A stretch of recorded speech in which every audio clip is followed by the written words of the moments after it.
Los que me ayudan, aunque sea con poquito. Pronto, si Dios quiere, vamos a comprar el terreno y a comenzar la construcción del seminario contra todas las oposiciones. El demonio bien sabe que es a través de sacerdotes santos que la iglesia se va a reconstituir, a reconstruir. Porque así quiso nuestro Señor Jesucristo. Sus apóstoles fueron sacerdotes santos, obispos santos. Sus discípulos, la mayoría fueron sacerdotes santos, misioneros por todo el mundo. El sacerdote es la clave de la iglesia. Así quiso nuestro Señor Jesucristo. Por eso dedicó 3 años enteritos a la formación teórico y práctica de sus apóstoles. 3 años en que les enseñó quién es el Padre, el Hijo, el Espíritu Santo. Vieron, oyeron, tocaron quién era el Redentor del mundo. Recibieron el depósito de la fe y una vez completada la formación por ese Maestro divino, nuestro Señor se fue a los cielos.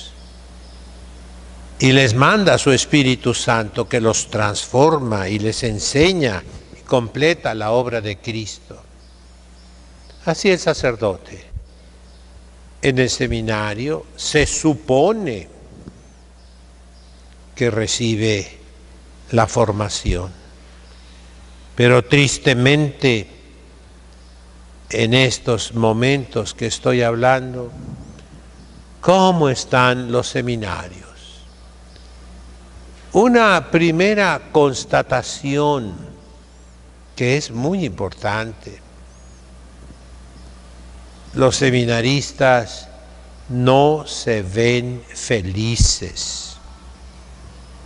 Los seminarios son tristes y eso ya quiere decir mucho.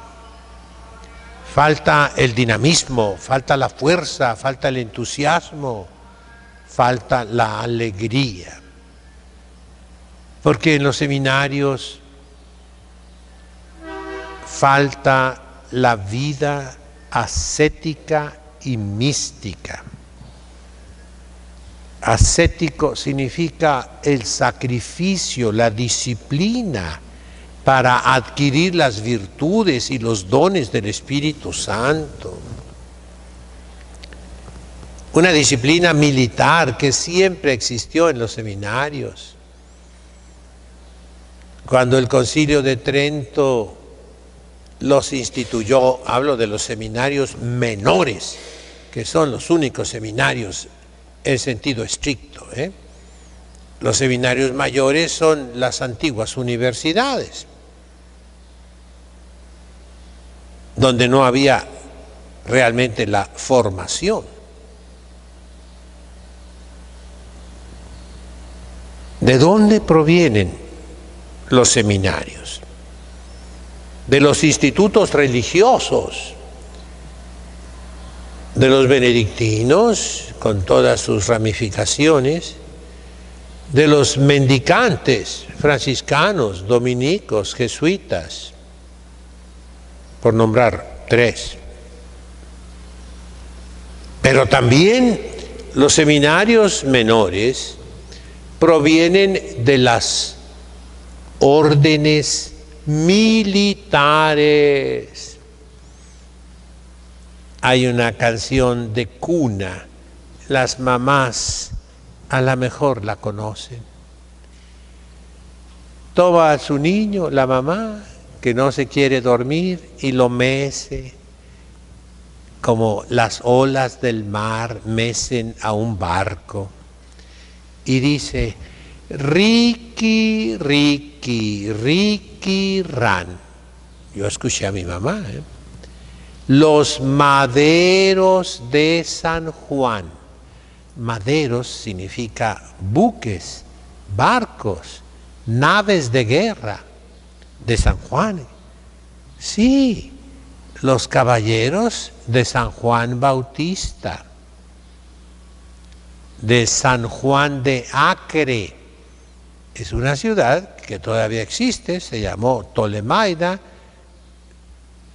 ahora se llama Acco. Yo estuve allí. Es un puerto amurallado, una fortaleza que ni siquiera Napoleón pudo tomar.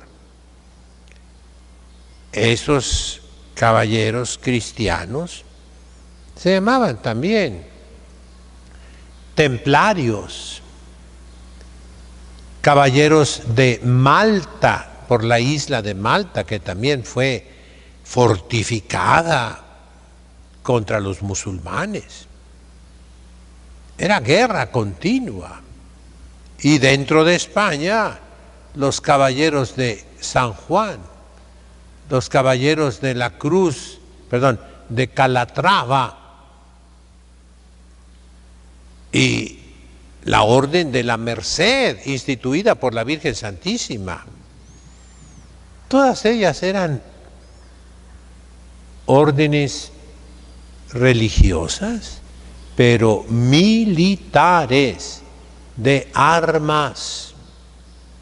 Y de ahí la Iglesia Católica tomó la disciplina para los seminaristas menores. La puntualidad, la rapidez, la limpieza, la prontitud, la disponibilidad. Y eso necesitan los seminarios, y habrá alegría. La ascética, la mística. ¿Qué es la mística? La unión con Dios nuestro Señor, que se consigue por muchos medios. Uno es el examen de conciencia tomado también de una orden que no fue militar, pero que fue fundada por un militar y que conserva la nomenclatura y la estructura de una orden militar.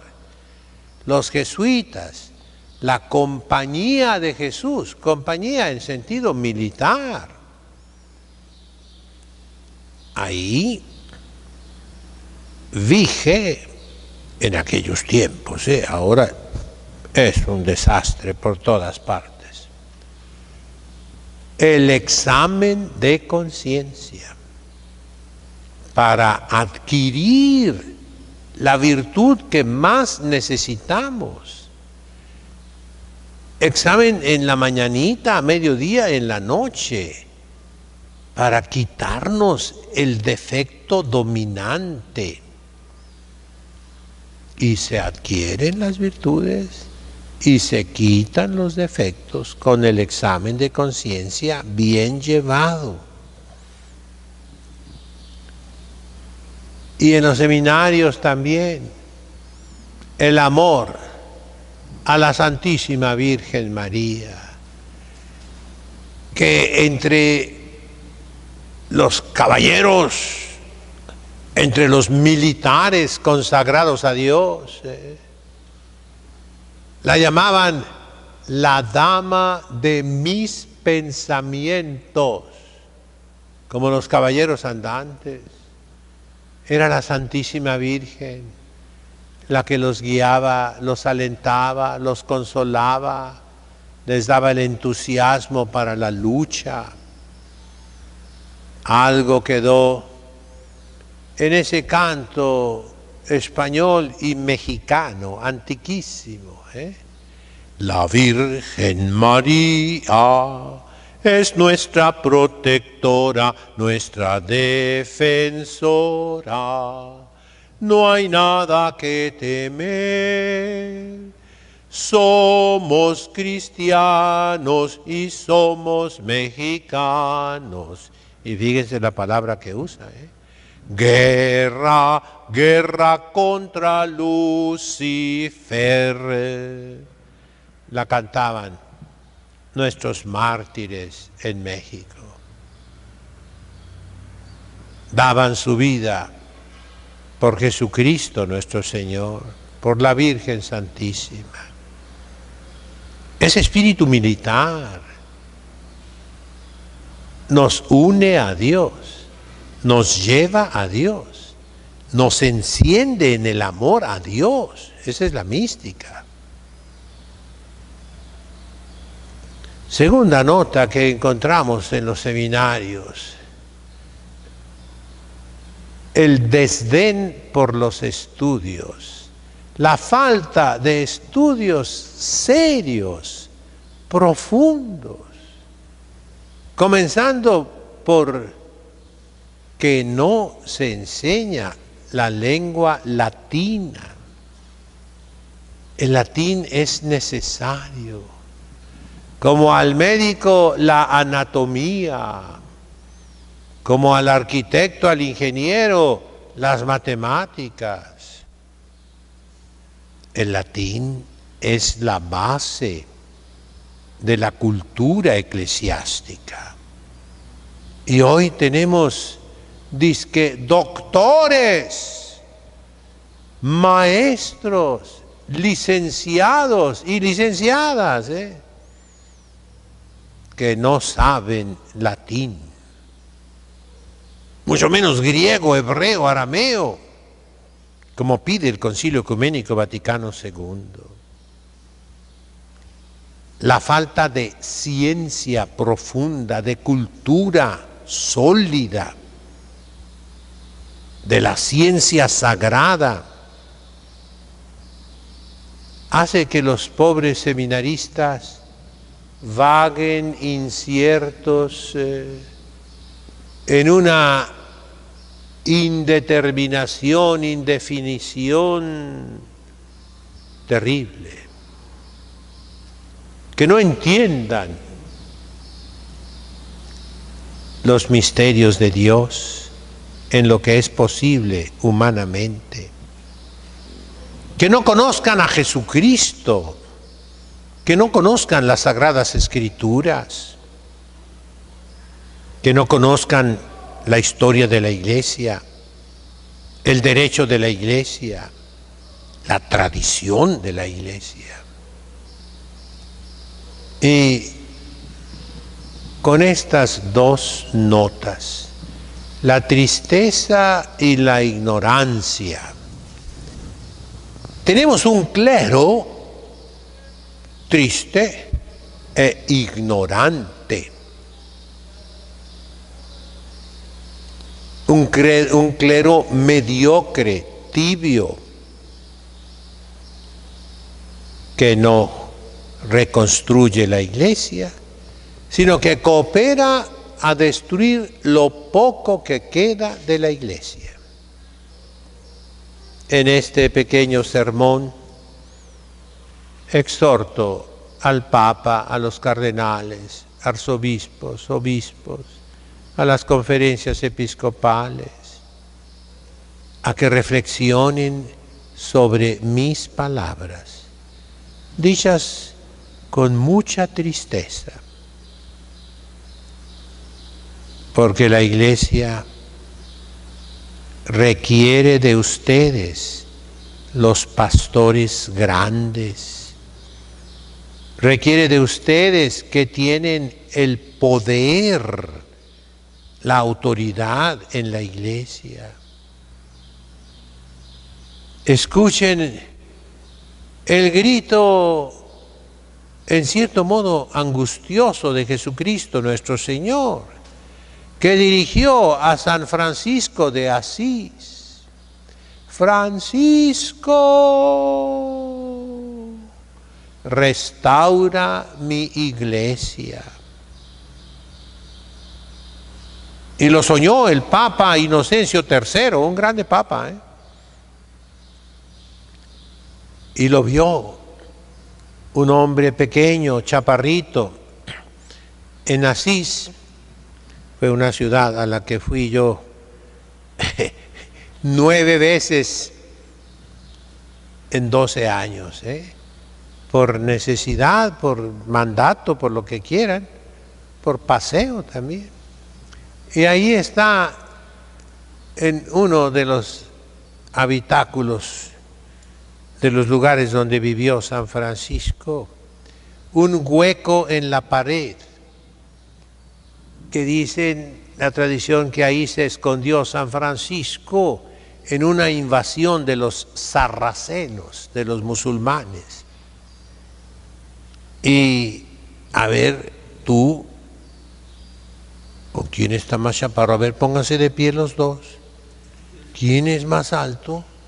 Dios mío, entonces tú ven para acá, el más chaparrito, y más o menos así como ven a esta criatura, el más pequeño, esa era la estatura de San Francisco de Asís.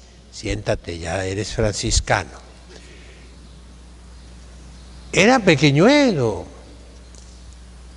Y la basílica que se estaba cayendo, derrumbando, era la basílica de San Juan de Letrán, donde vivía el Papa, y se acababa de celebrar un concilio lateranense, romano, pero en la basílica de Laterano.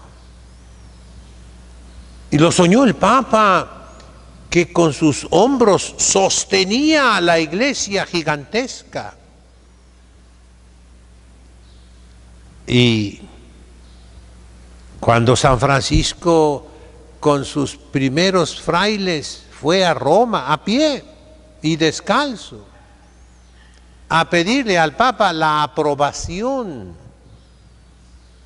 de esa novedad, era una novedad, que los monjes ya no vivieran del trabajo de sus manos, sino que vivieran de la limosna que les quisiera dar el pueblo cristiano.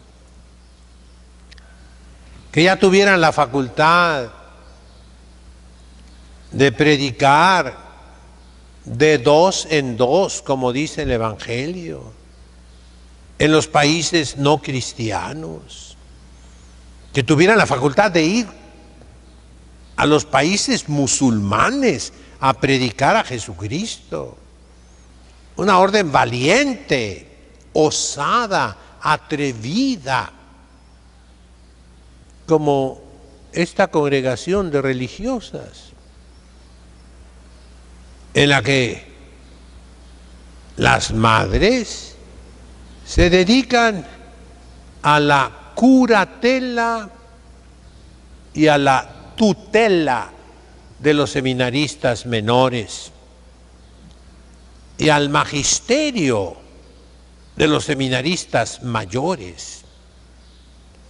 Un escándalo para muchos sacerdotes, me lo han dicho a mí en mi cara, ¿Cómo? ¿Las mujeres van a enseñar teología, filosofía, Sagrada Escritura, teología moral, teología dogmática, historia de la Iglesia, derecho canónico? Las mujeres. Esto es también algo osado, atrevido, inusitado. Pero en la iglesia actual, las mujeres enseñan la herejía impunemente. Las mujeres cambian, modifican, destruyen la Sagrada Liturgia impunemente.